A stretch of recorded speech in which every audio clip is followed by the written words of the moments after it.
Thank you guys so much for tuning back in to We the People. I'm Derek Butler.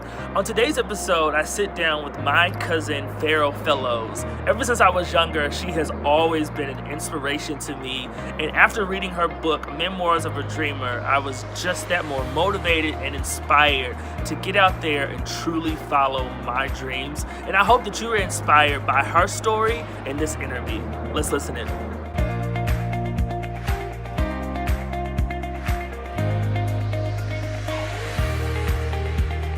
I'm Ferrell Fellows. I am a real estate agent in Dallas, Texas. I run a company called Glorious Realty Group, which is a Christian real estate company that helps empower people to use real estate to build generational wealth. I got into real estate because I realized and I learned that real estate is the most powerful tool to build wealth in America. And I realized that in order to achieve the dreams that I have, which are so great, it's going to take a lot of money.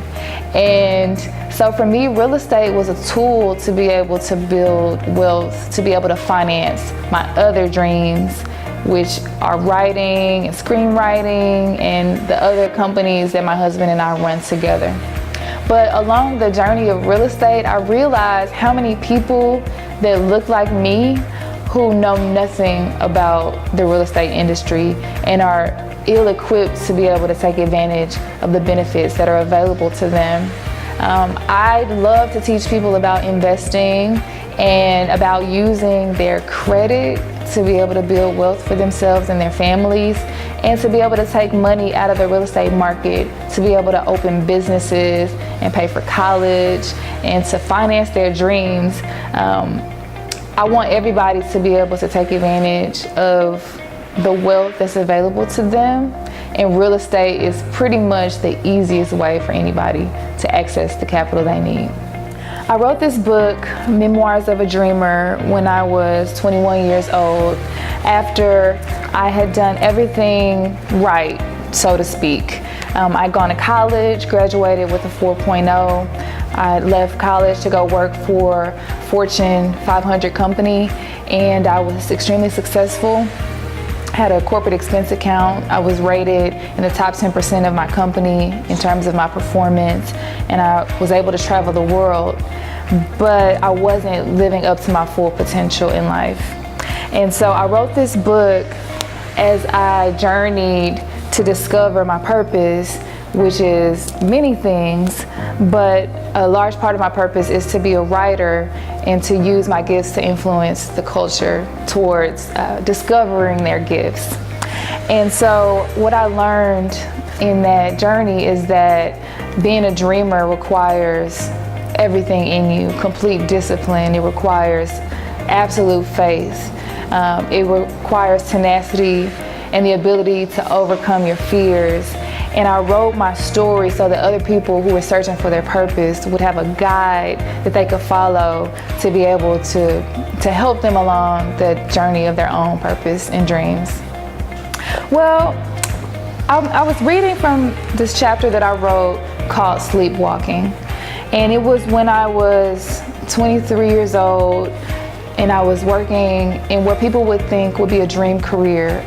I realized that even though I had all these things that I had worked towards from high school to college and from college to my career, I realized that I was really just sleepwalking. I began to snooze my clock in the mornings later and later until I was walking into work at 10 a.m. and I was at work, but I wasn't really there because the part of me that was truly alive was somewhere asleep inside of me. And I began to dream while I was at work of a different life, a life that was full of culture and adventure and art and creativity. And while I was at work, I was experiencing none of those things. And so I wrote this book, Sleepwalking, to describe like the state of life that many people can be in, where you're awake, but you're not really living.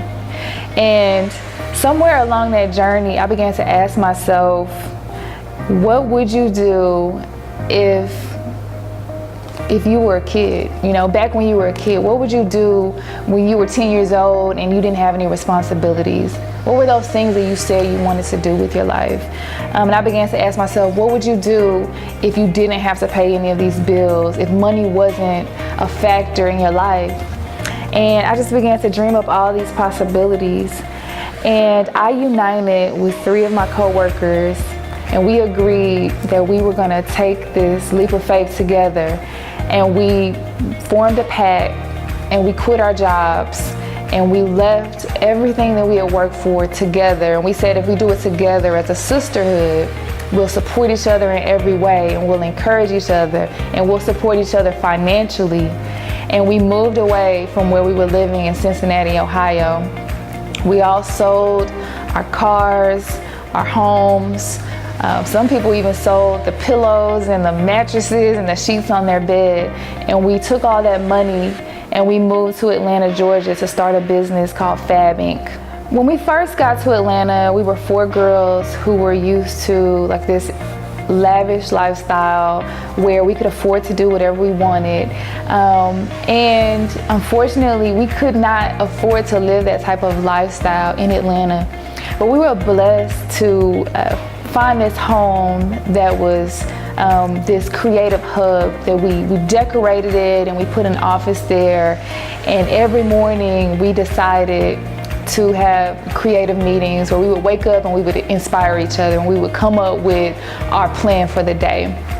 And that home, we dubbed it the Fab House. And we would invite all of our friends in Atlanta and from all over the country to come, and they could stay in our house, they could sleep in our house. We had a rooftop patio. They can go up to the roof and we could just create, or we could dream together. And people began to be drawn to this house because our lives reflected what everybody really wanted, which is freedom. And so we just began to just create this environment of inspiration that, you know, take the limits off. It's not about what you went to college to do. It's not about what your parents think that you should do. It's not about your income bracket. It's about having this, power inside of you come forth to be able to have a vision of what you want your life to look like, and for you to make it happen, for you to just do whatever it takes to create the life of your dreams. Well, when people talk about success, most times they leave off the dark part. And for me, the journey to my dream was filled with sadness and at times a very dark environment. Fear was always there, and the fear of failing, the fear of having to go back home to my mom's house and say, you know, I had all these opportunities, but I failed. That was always in the back of my mind. And so there was a point that came, it was probably, I was right around my first year of being in Atlanta, where I ran out of money. My savings account was completely empty, and it got to the point where, you know, months passed and I couldn't pay my rent. Second month passed and I couldn't pay my rent. And the ladies that I was in the group with began to ask me, you know, what are you gonna do? It doesn't seem like your dream is working. And I had to decide, you know, do I give up on my dream and go back and get a corporate job, or do I hustle harder? And so at that point, you know, coming from this great career where I was commanding, you know, whatever I wanted, and I had a team of people that were working for me, you know, I had to make the decision to go get a part-time job. And so I actually went to become a hostess and a waitress at a restaurant, and in order to make money while I pursued my dream. And for me, that was the most humbling experience of my life. I see my life as a beautiful tapestry that's being weaved together. And there's so many different colors of me, and there's so many different aspects of me that I'm not just one thing. I'm not just a writer. I'm not just a business professional. I'm everything. And now, can I say that all of my dreams have been accomplished? No, because every day that I live, I'm learning more about myself, and I'm moving closer and closer to the things that I always wanted. However, in my life, I do feel successful because I am using more of my assets and skill sets to live the life that I want, versus the life that was given to me. And so I do feel that I've accomplished many of my dreams, but there's still many more yet to come. What I can say about the girls that live in the house with me is that none of us would be living the life we're living now if we had not left our corporate jobs. That was our security, but God had so much more for us that we couldn't even see because we had placed this ceiling over our heads, and this was the most that we could attain at that place. But we all left, and what we're doing now is so different and so amazing. And to me, that's the most amazing lesson that life can teach you, is that if you'll take a leap of faith, you will not fall. And if you do fall, where you'll land will be greater than where you started. Life is too short to live it unhappy. And never make decisions based on money. Make decisions based on passion, because where your passion lies is where your wealth is. And when you find your passion, you will find the wealth that's there. That's your pot of gold. And that the world needs the gifts that you have. And if your gifts are untapped, then the world, we're waiting. We're waiting for you to figure it out, because we need what you have. It doesn't matter if you have to change jobs every 2 years. Most millennials will change jobs every 2 years. Most college students will switch their major 3 or 4 times before they graduate, because it takes time to find the true purpose in your heart. It is a true journey, and it can only be found by living. And if you have to leave your money or your job in order to live the life that you truly want, the best advice I can give you is do it.